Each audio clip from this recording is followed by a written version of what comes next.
समस्त को नमस्ते। मु रास्ता जीवा समय गोटे दृश्य देखिली तो आपण मानक जनवाई चाहूँगी। आपण मैंने जानते ये विषय रे तथापि भी मु आउ थे कहीदे।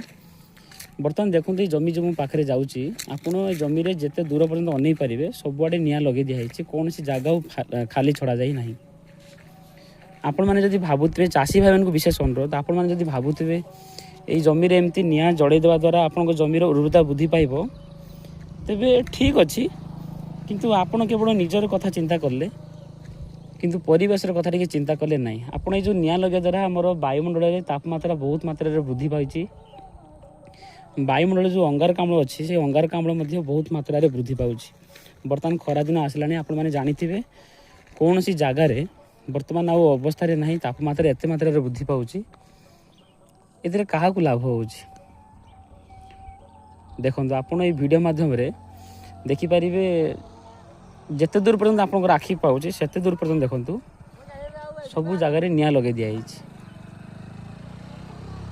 तो मोर कहवा कथा जदि आप जमीन एमती सब कोटा जो देखते जो कोटा सब रही ठीक अच्छे हल कर दिंतु। हल कर सारापर से पानी चल दिंतु सेटा माटी पचिज आहरी माटीर उर्वरता वृद्धि पाइब। जो आम माटी जो अणुजीव मैंने अच्छा से अणुजीव मैंने बंचे जिया मैंने बंचे। जिया जानते चाषी रोचे प्रधान बंधु जिया सी माटी रहा द्वारा माटी उर्वरता वृद्धि कर साहाय्य कर कि निआं लगे द्वारा समस्त क्षति पहुँचला। केवल आपण मैंने भावुं जमीटा उर्वरता वृद्धि पाइब किंतु या द्वारा बहुत क्षति होची। परिवेश आमर संतुलित ही ना। आग काल लोक मैंने पड़ू चाष करुले से समय अलग थिला किंतु बर्तमान आउ से समय ना। पड़ू चाष कर चाष करेंगे ताले आम आ मनीष जाति अल्प दिन बचा ए परिवेश रहा। तेणु हाथ जोड़ विनम्र अनुरोध आपण मैंने जदि चाष कर दयाकोरी चाष जमी निआं लगातु ना हल करके पानी चल दिंतु। बारंबार गोटे अनुरोध करी आपण मैंने जानी हरियाणा दिल्ली आड़े केमती एमती निआं लगे द्वारा वायुमंडल को मात्रा नष्ट होपटे लोक मैंने निश्वास नाक कष्ट हो। दिल्ली तो अवस्था आपण मैंने जानी एयर क्वालिटी केमती रही।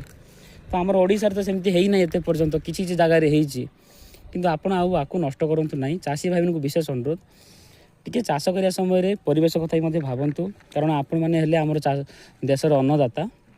दयाकोरी आमको यही प्रकार परिस्थिति को आनी दिंतु ना कारण बहुत कष्ट होची। वायुमंडल तापमात्रा बढ़िया द्वारा बहुत कारण रही वायुमंडल तापमात्रा बढ़िया किंतु जमीन चाष निआं लगातु ना।